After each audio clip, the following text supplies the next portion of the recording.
Hello, and thank you so much for joining us for this important session on making sense of sustainability and what event professionals need to know. EarthCheck is a proud partner of ICCA, supporting the team with their own internal sustainability journey and also supporting members to build knowledge and skills whilst advancing sustainability action. My name's Natasha, and I'm from EarthCheck, the world's leading certification, consultancy and advisory group for sustainable destinations and tourism organisations. For more than 30 years, we've been supporting hotels, convention centres, destinations and tourism stakeholders globally with their sustainability journeys, including measuring and benchmarking of emissions. From my personal perspective, my career actually started in delivering events in hotels in the UK. I then spent some time working in Finland, Turkey and Italy, and continued my hospitality journey when I moved to Australia.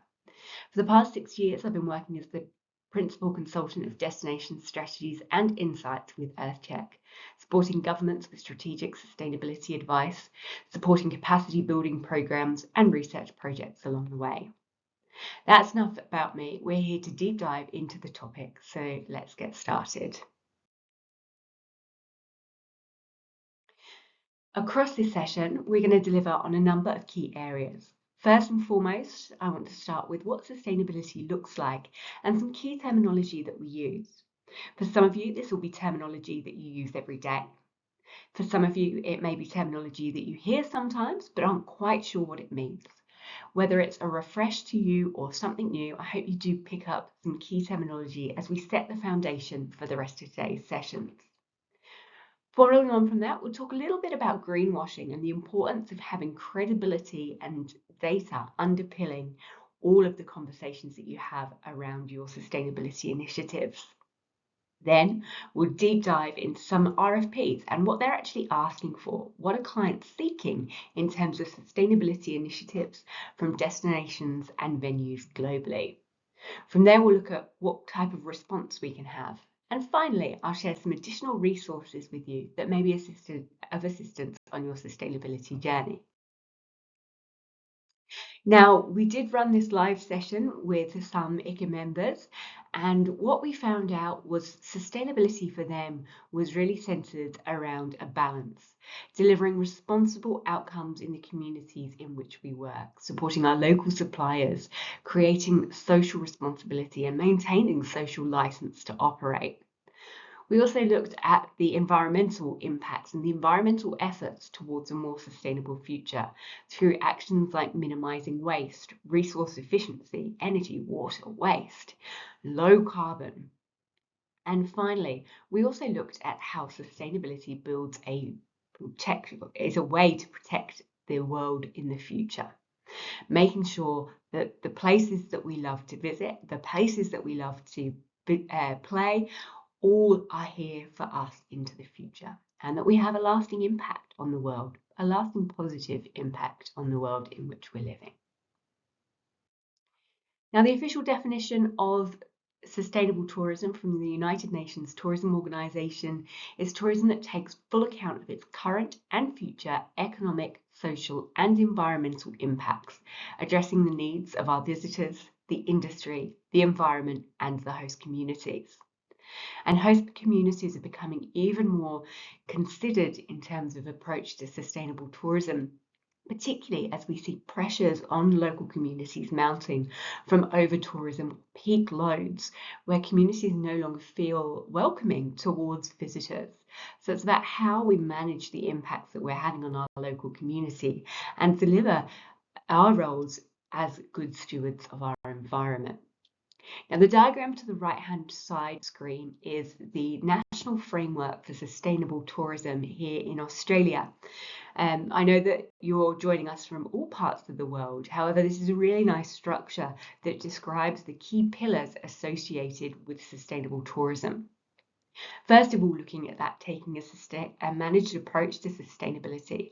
And that's really how businesses are embedding sustainability as a core business practice or strategic decision, rather than just tactical outcomes that might come along the journey. So it's about focusing our efforts on where we can make the biggest impact and embedding sustainability as a core choice and a core action throughout all of our initiatives that we deliver on.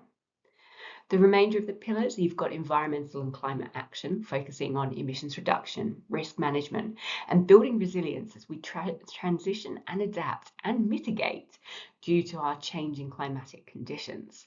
This sector also includes biodiversity restoration as well. So as well as reducing our emissions as much as we possibly can, it's really important that we also start to look at the biodiversity and the habitat restoration in our local communities, ensuring that we're giving back as much as we're taking from it, if not more. Then we look at creating a positive social impact. And I touched on this with the reference to over-tourism and how we actually want to create a positive impact on our community and reduce the intrusion that tourism has, whilst building livelihoods for those around us, beyond our immediate engagement with our staff. That's the key part of social as well, but also across those communities, through those local supply chains, through the engagement that we have with other businesses, through decent work, providing living wages to our staff members, training and upskilling so we have the right capacity, the right skills in the right places to deliver meaningful outcomes. The final pillar that you'll see there is respecting culture, and that looks at how we use tourism and hospitality and events as an opportunity to engage meaningfully with the distinct cultures within our community, no matter what that looks like wherever you're joining us from. That could be as simple as integrating art or performances as a core part of your events, or keeping alive traditions and cultures, be it basket weaving or other traditional handicrafts.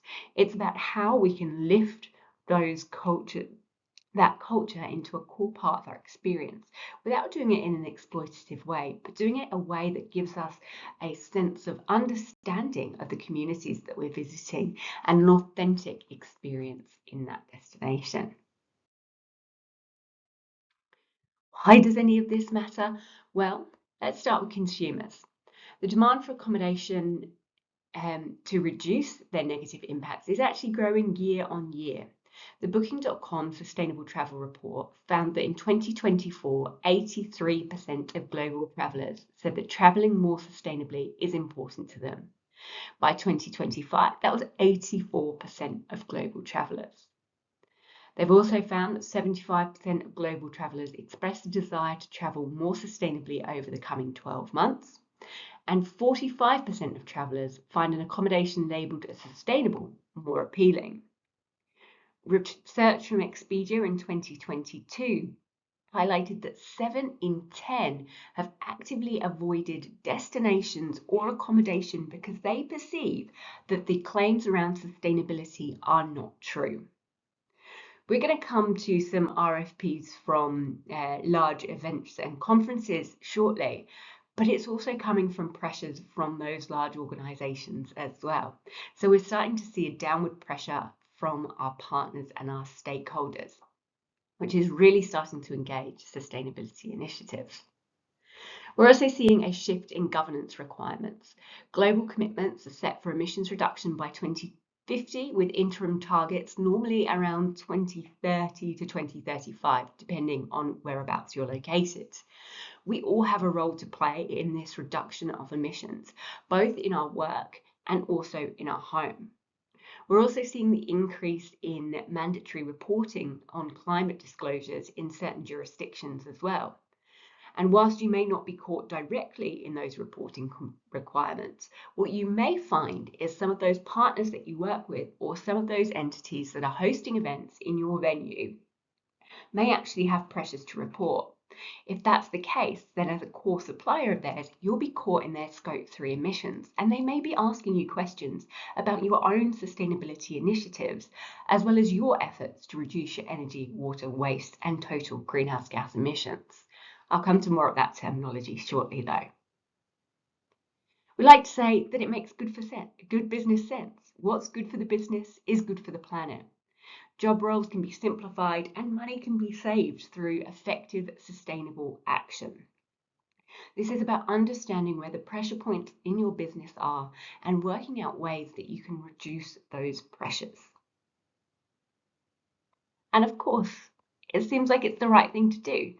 We saw that word cloud at the beginning of this where responsible and balance were key. So creating a world that's here for generations to come, minimizing our negative impacts of our operations and increasing the positive is really important. Who wouldn't want to achieve those outcomes? Now, we also asked as part of the webinar whether our participants were currently embedding sustainability action into event planning. And it was really positive to see the amount who are already taking sustainability actions. Interestingly, we're also starting to see an emergence of client requests as well. As you can see from here, 12% of those respondents were embedding sustainability action if requested by their clients. A small amount hadn't, and that's really positive to see, but there's still room for improvement and more action that we can take along the way. So, as I mentioned at the beginning of the presentation, I really wanted to touch on some key terminology. Now, the majority of this terminology sits in the environmental and climate action pillar of our sustainability journey. I will do a little bit of a touch on some measures and metrics that we can have for social impact shortly, but I really want to drill down into some of those terms that are being asked for, particularly through the RFPs. So I'll start with carbon footprints, and that's the amount of greenhouse gases that are produced to directly and indirectly support a person, business, or sector activities. A carbon footprint is usually measured in the equivalent of tons of carbon dioxide, so that's represented as CO2 or CO2-e per year. It can also be represented on a per delegate basis, and this gives you a comparative understanding of what your footprint looks like between different events. Is carbon the same as greenhouse gases? Not quite. Our carbon footprint is a shorthand used to represent the equivalent greenhouse gases. So alongside carbon dioxide, you'll also find methane, nitrous oxide, and hydrofluorocarbons, all of which are the main greenhouse gases. And how do they contribute to global warming? Well, greenhouse gases absorb heat radiating from the Earth's surface. They re-release it in all directions, including back to the Earth's surface, which is how we cause global warming. Now, our commitments through the Paris Agreement is that we will maintain a warming of below 2 degrees from pre-industrial levels. So this means that we need to take big strides towards reducing those greenhouse gases, that it's causing less radiation and reducing the temperatures or the speed of the warming that we're feeling across our communities. And as I mentioned, that takes everybody playing their role in delivering reduction. Now, in the environmental pillar, we'll also hear conversations around a push for carbon neutrality and net zero. Now, net zero and carbon neutral both relate to reducing greenhouse gas emissions, but are not quite the same. So I wanted to just pause for a second and give a distinguishing between the two of those before we move into the offsetting piece. The carbon neutral is, for example, how an event produces carbon emissions and then balances them out by buying carbon offsets. So, for example, a music festival may create emissions from flights to and from the location, electricity, waste, water, and so on. The organisers will then calculate the total number of emissions for that festival and then pay a company for some carbon credits, say, for example, tree planting or a renewable energy project, in an effort to cancel out the amount of carbon that was put into the atmosphere. Rather, net zero is looking at how we work to first reduce the emissions. So in the case of net zero, the event would work as hard as it possibly can to reduce its emissions and only offset a small amount that cannot be avoided. So taking that same festival example, they might switch over to solar panel. They might utilize local artists instead of international artists. They might reduce food waste through portion control and encourage public transportation to and from the venue, as well as avoiding single-use plastics. Now, after cutting as many of those emissions out of their operations as they possibly can, and it may be due to technology or circumstances that they're unable to get rid of all of those emissions, the remainder of those would be offset. And again, that may be through a localized planting scheme or an official offset. So in simple terms, carbon neutral is focusing on balancing the emissions straight away, total and offset, whereas net zero first takes the action to cut emissions as much as possible and then balancing what's left over. And as I mentioned, that balance can be achieved through formal offsets where you're buying official credits, or through localized biodiversity projects that restore fragile ecosystems closer to home. It depends on how you need to report and what you're trying to achieve, as which of those options is most beneficial to you in your circumstances, but both valid and both are worth looking into. Now, you'll hear scope 1, 2, and 3 emissions when we talk about our emissions portfolio, and that is scope 1, the direct emissions from your business. And these are things within your control. So that could be the gas you use to run your hot water system, it might be refrigerant gases, or it could be the fuel that you use for driving a bus, for example. Your scope 2 emissions are the indirect emissions from your business, such as your energy you're purchasing directly from the grid. Scope 3 emissions are the indirect emissions generated by your visitors and your supply chain. So, for example, if you're washing napkins, it could be your external laundry provider. It could be transport of your produce to your kitchen, and it may be your visitor or your guests' travel to and from your business. Now, within the events sector, the Net Zero Events Guide has done a really great job of breaking down what emissions look like in terms of different stakeholders within the events sector. So for an event venue, the on-site fuel, as well as any company vehicles that you may have. Your scope 2 would be purchased electricity, and your scope 3 would be any business travel that you have, your employee commuting to the venue, and also your food, your beverage, your food waste, your catering, all of those elements. Conversely, if you're an event organizer, your scope 1 will be your on-site fuel at your corporate offices. So where your usual place of business is, and any company vehicles that you may have. Your scope 2 will be the electricity that you've purchased for those corporate offices. And then your scope 3 gets really complicated, and that's your business travel, it's your employee travel, it's your waste from your corporate offices, but it's also then the venue that you're using's energy. It's also the food and beverage that comes into it. It's the use of transportation. All those elements are really key in your scope 3, as well as any event set design, anything like that, all comes into that scope 3 area. So what should we be trying to do? Well, the best thing to do is avoid any carbon intensive activities and actions. And I said that with a massive smile on my face during the first webinar, because we totally understand that you are in the events industry and travel is a core part of what you're delivering.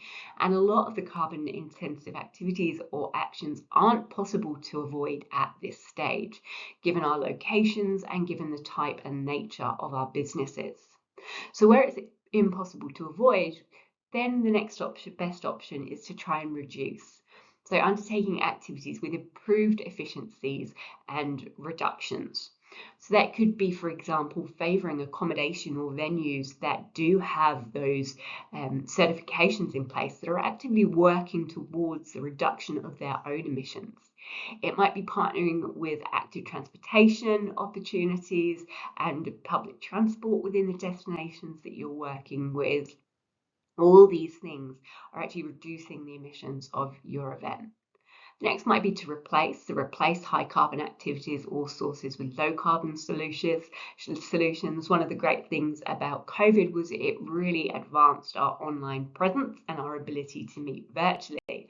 So can some of the meetings and some of the transportation or some of our staff travel even be replaced with online engagements instead? We know that's not the same thing, and again, it's not going to be possible in all circumstances and in all businesses. So it's about doing what you can within the scope lines of your own business. And the final effort and the least favourite option is that offset piece. So we do urge you to do as much as you possibly can to avoid, reduce and replace. But if there are emissions that you can't stop or that you can't change at this time and place, then there is the opportunity to reinvest into the biodiversity and to some important restoration projects that will make a difference in the communities in which you're operating. So that's the heavy lifting done in our environment section. And I just wanted to talk about some of the social considerations that we're starting to see build momentum, and we're starting to see more requests for information around these as well. So diversity, equity and inclusion plays an important role in our communities. So understanding the breakup of your business, be it management split or the level of representation across senior management is really important. And measurement of any harassment incidents or discrimination incidents, as well as the mediated outcomes that come through it as well. Keeping a record of this enables us to track progress over time and demonstrate that we are a strong business that is taking care of the people that we work with. Workforce portfolios is also an important measurement that we're starting to see grow in importance as well. That's things like the total number of full-time employees that you have and employee versus non-employee workers. It might be the breakdown of contract type, including the amount of full-time and part-time staff members you have. That's really important in tourism, whereby the industry in its nature isn't necessarily seen as a strong workforce friendly sector. So it's about demonstrating good work practices wherever you possibly can. So that, as well as pay equity, gender pay gaps, and of course payment of living wage wherever possible as well. And again, there may be circumstances where this isn't viable, but it's about looking at creating systems and structures within your organisation that give staff and the most positive social impact that you can. Now, I did say that I'd speak a little bit about greenwashing as well. Now, greenwashing is when you're talking about your sustainability claims in a way that isn't entirely reflective of what's actually happening. So greenwashing can be called that if you have no proof to back up your claim. So if you're saying that you're the most sustainable accommodation provider in the world, well, where's the proof? Where's the evidence that underpins that actually demonstrates that you're delivering sustainability outcomes? It may be that you're talking with vagueness. You're just saying that you're eco-friendly. Well, what does that really mean? What initiatives do you have in place? And it goes back to the proof to demonstrate that you are actually delivering on what you say you are. Irrelevance is more related to the products than necessarily services, but it may be things like saying that you've banned plastics when in fact it's legislation in the jurisdiction that you're in that you need to ban plastics. So you're actually just adhering to good business practices. So you're shining a light on a sustainability initiative that actually isn't a core part of your business and is actually everybody is doing. Lying, making up facts that aren't true about your sustainability initiatives. Hiding trade-offs, so demonstrating a small set of attributes as opposed to the whole picture. Worshipping fake labels, so saying that you're part of a scheme when perhaps you're not, or you haven't completed the certification program or whatever it may be. And the lesser of two evils, where you're highlighting one part of your business that is perhaps quite sustainable, just to hide away from the fact that something else is actually doing far, far worse. And so you're shining a light on something that isn't there. We also see that we've had a bit of a shift towards the other end of the greenwash spectrum, and I'm not going to go through all this terminology, but the one I do want to pull your attention to is the green hushing, and that's staying silent about the genuine sustainability achievements that you've had out of either fear of being called out for not doing enough or for people questioning you for greenwashing, despite the fact that you do have the evidence and the proof to underpin those claims that you have. But for those of you who are on your sustainability journey, talk about it. Share the stories with others. Be proud of what you've achieved, because it is effort, it is work, and it does make a difference in the communities that we're operating in. So we need to be clear that it's important to talk about our sustainability journey. But to do that, make sure that you've got the evidence to underpin it, be that a certification program to support your claims, be that data that you've been tracking over time and you can demonstrate the difference that you've made, or some other form of evidence that showcases your initiatives and the efforts that you're taking to genuinely deliver less negative impacts and more positive outcomes. So when we asked the first presentation what actions are already underway, it was quite interesting. We started to see local procurement as a really strong driving force in terms of the actions underway. And lots of our participants from the first journey were actually talking with their local supply chain and focusing on local procurement. But then we saw a shift towards energy saving initiatives towards the end, as you can see there. And obviously that's a business driver, saving costs wherever you possibly can. The same with waste management. The better we manage our waste, the less revenue we need to actually dispose of that waste in an effective way. But also the more we divert from landfill, the less emissions that we've got as well. So both fantastic initiatives. What I found quite interesting was, despite all that beautiful action underway, and then 80% of participants in the first round who spoke to having sustainability initiatives underway, only 40% have a sustainability policy in place. Now, sustainability policy is a great tool to demonstrate your genuine commitment towards sustainability, again, harking back to that proof that's needed to avoid the greenwash.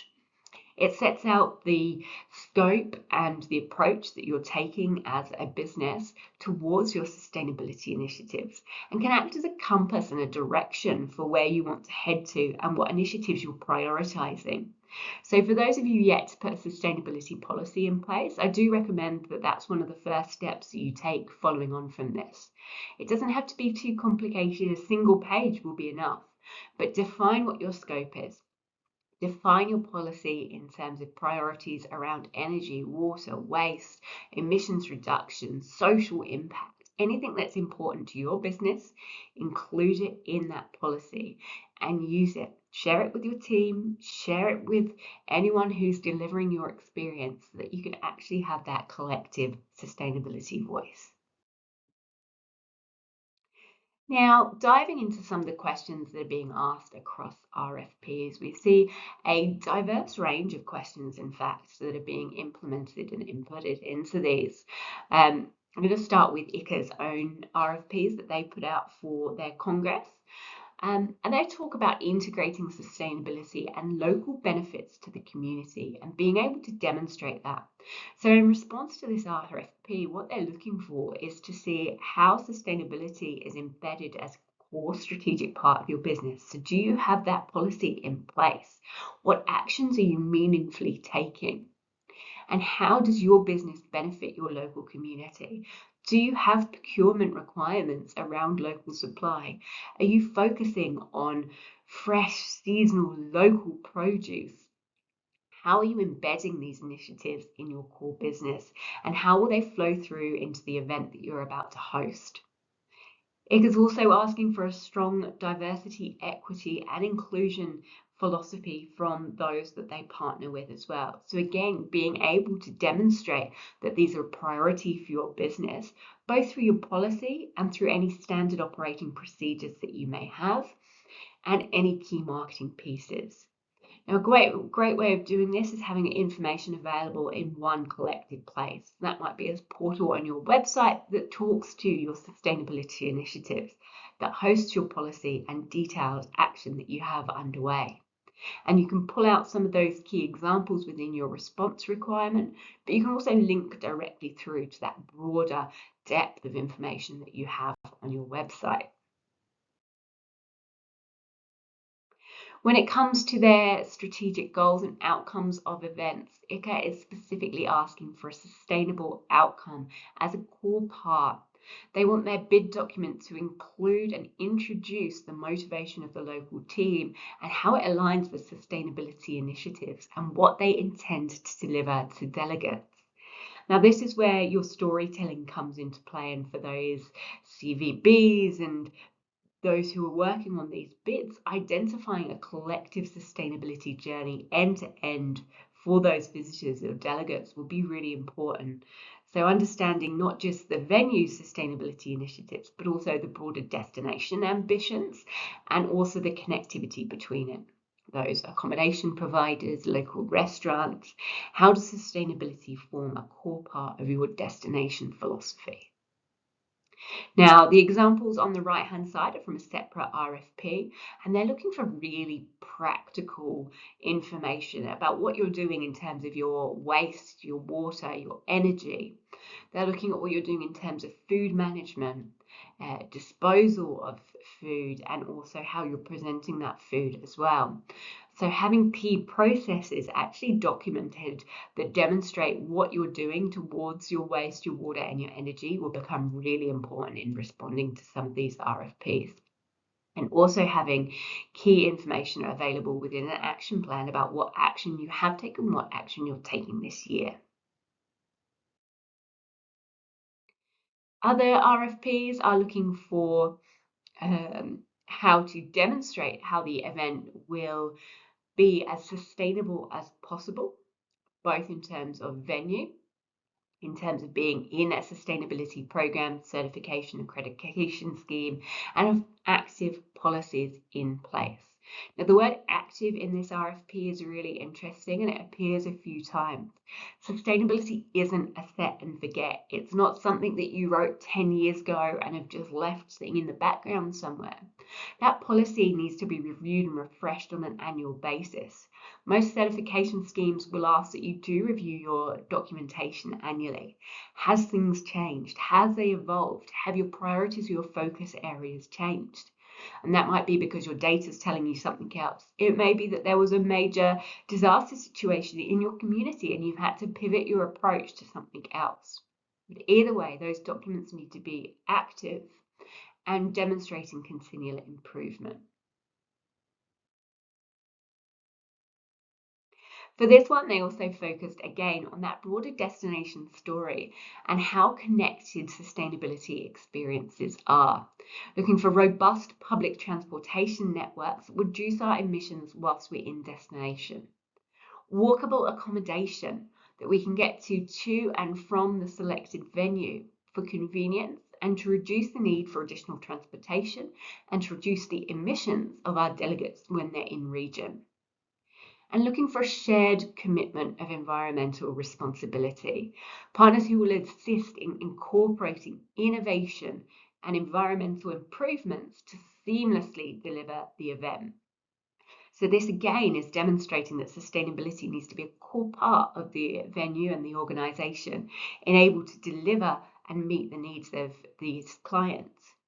The important piece here is that it can't just be written and documented in your response to this and to your tender documentation, but it actually needs to be delivered when those clients are in your venue or in your destination as well.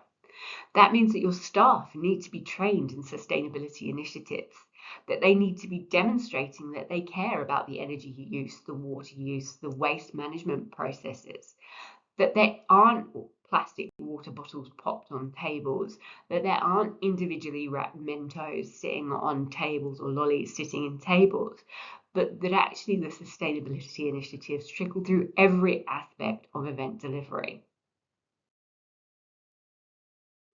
Similarly, this one is seeking venue and accommodation that is certified, so working with your providers within your community to understand the initiatives that they have in place.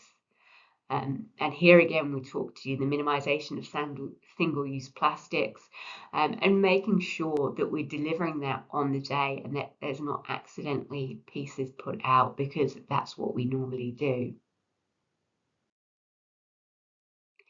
This was probably the most serious of all of the environmental responsibility requests that I saw across the RFPs that we analysed for this webinar, particularly looking for performance reporting across energy and water and waste within 45 days of the event. Now, this can be done in a number of ways. You could use some simple rudimentary Excel spreadsheets to template that and manage that over time, or you can use more sophisticated data sources through programs like EarthCheck that actually map and identify this on a per square meter basis or a per delegate date basis, depending on what the client is seeking.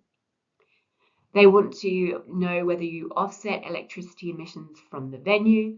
They want to identify how the food is diverted from landfill, and also if you are using any type of donation program, whether it goes to farming, whether it goes to homelessness, or whether it goes to youth initiatives as well. So this is a really specific and targeted piece, but requires a genuine level of sustainability commitment to be able to meet the needs of this client.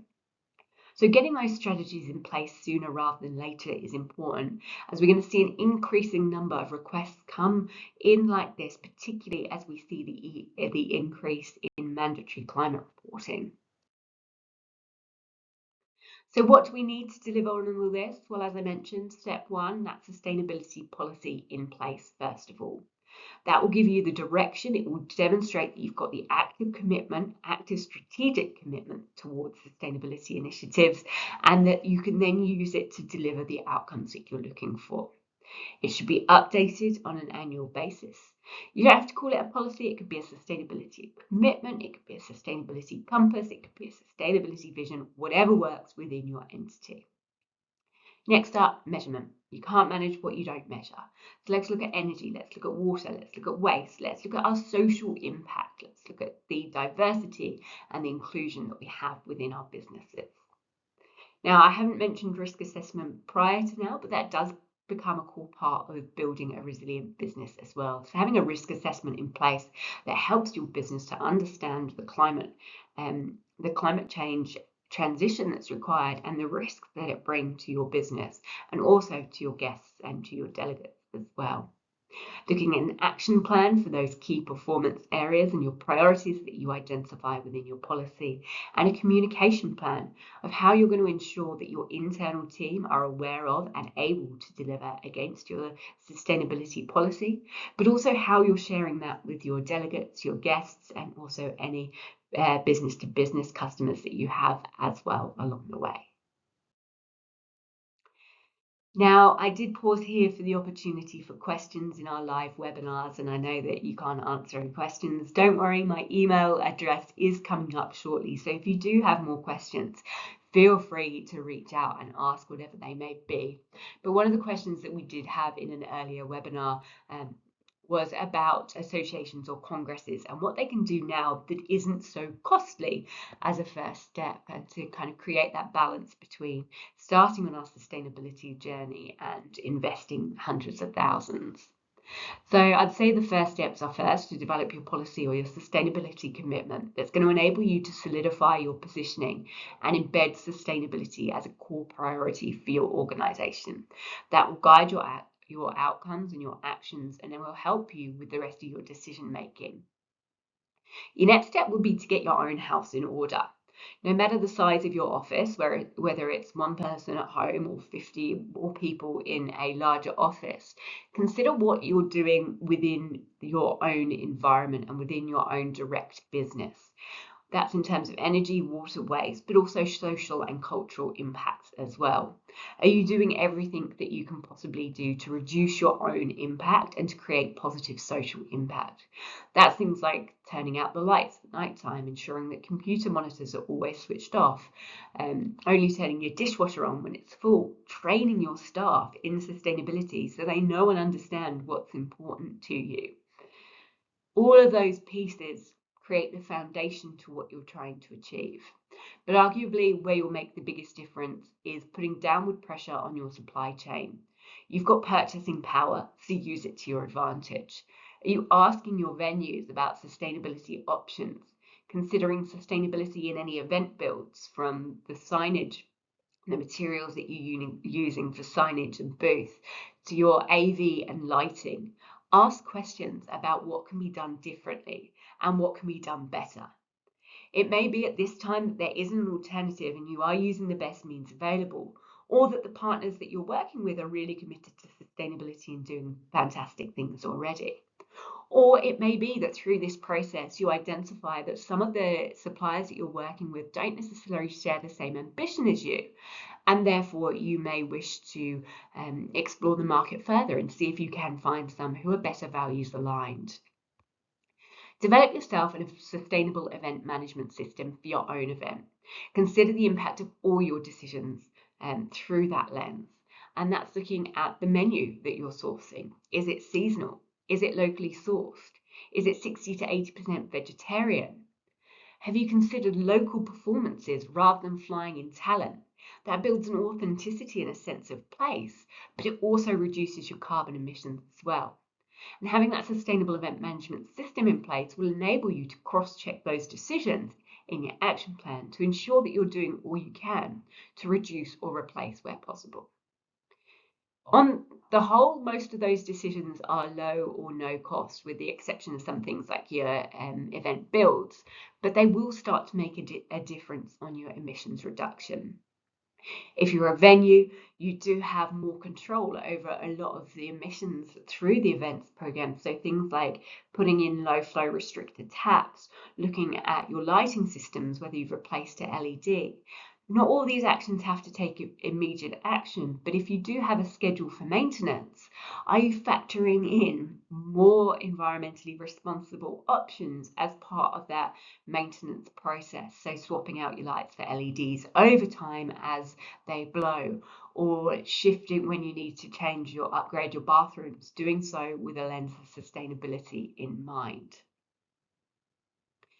The other question that we had in our first session was around what a CVB particularly can do in terms of sharing its sustainability journey and initiatives. The question really said basically the venue is certified, but how do we, when we're making a pitch, talk about sustainability more holistically? And that's really identifying your community priorities in terms of their sustainability journey, identifying partners who you work with that are sustainable or that are making efforts to become more sustainability minded, and tying that all into a holistic journey for delegates as well. So it's not just one single event that a delegate is attending. They're flying in or they're arriving via train or via car. So once they arrive in the destination, what is it that makes it sustainable? Do you prioritize low impact transportation around the city? Is it a 15-minute livable, walkable city? Highlight these types of initiatives that actually enable emissions reduction whilst in play. Work with partners who are like-minded, who share your values. Prioritize those accommodation who are certified by an independent third-party audit that meet the legislative requirements of the jurisdiction that you're in. Work with venues who do the same, who prioritize local supply chains and who work within sustainability frameworks. None of that's easy. It will take time to do, to understand who's doing what, to find your networks and to find your partners who are like-minded. But the benefits will pay off over time. Your emissions will reduce. As long as you're tracking them, you can see the tangible outcomes that it has for your business. Hopefully you'll find some business savings along the way as well, and your guests and delegates will feel the good of what you're trying to deliver. And the last thing I promised was some additional resources that are available. Now, these are all written by Australians. These are predominantly EarthCheck documentation that we've supported businesses in delivering, but provide a really strong foundation to some of the things that we've spoken about today. The top left-hand corner is a sustainability toolkit that was developed for small businesses. It gives really simple advice. So if you're just starting out on your sustainability journey, then that's probably the resource for you. On the far right-hand side, the sustainability storytelling.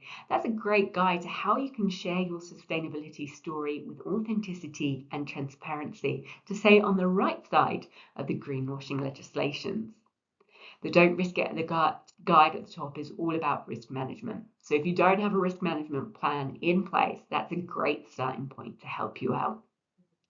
And then the 4 training courses in the centre are micro-credential courses that were developed specifically for the tourism and hospitality industry that focus on Sustainability 101, the basics, sustainable management practices, and of course, how to share your story, the sustainability and experience delivery, ensuring that all our touch points are consistently delivering on our sustainability vision and policy. Thank you all so much for tuning in and spending some time with me. It has been a great pleasure to host this webinar. And should you have any further questions, please do not hesitate to reach out at any time. Best of luck with your sustainability journey. And if we can be of assistance, please reach out.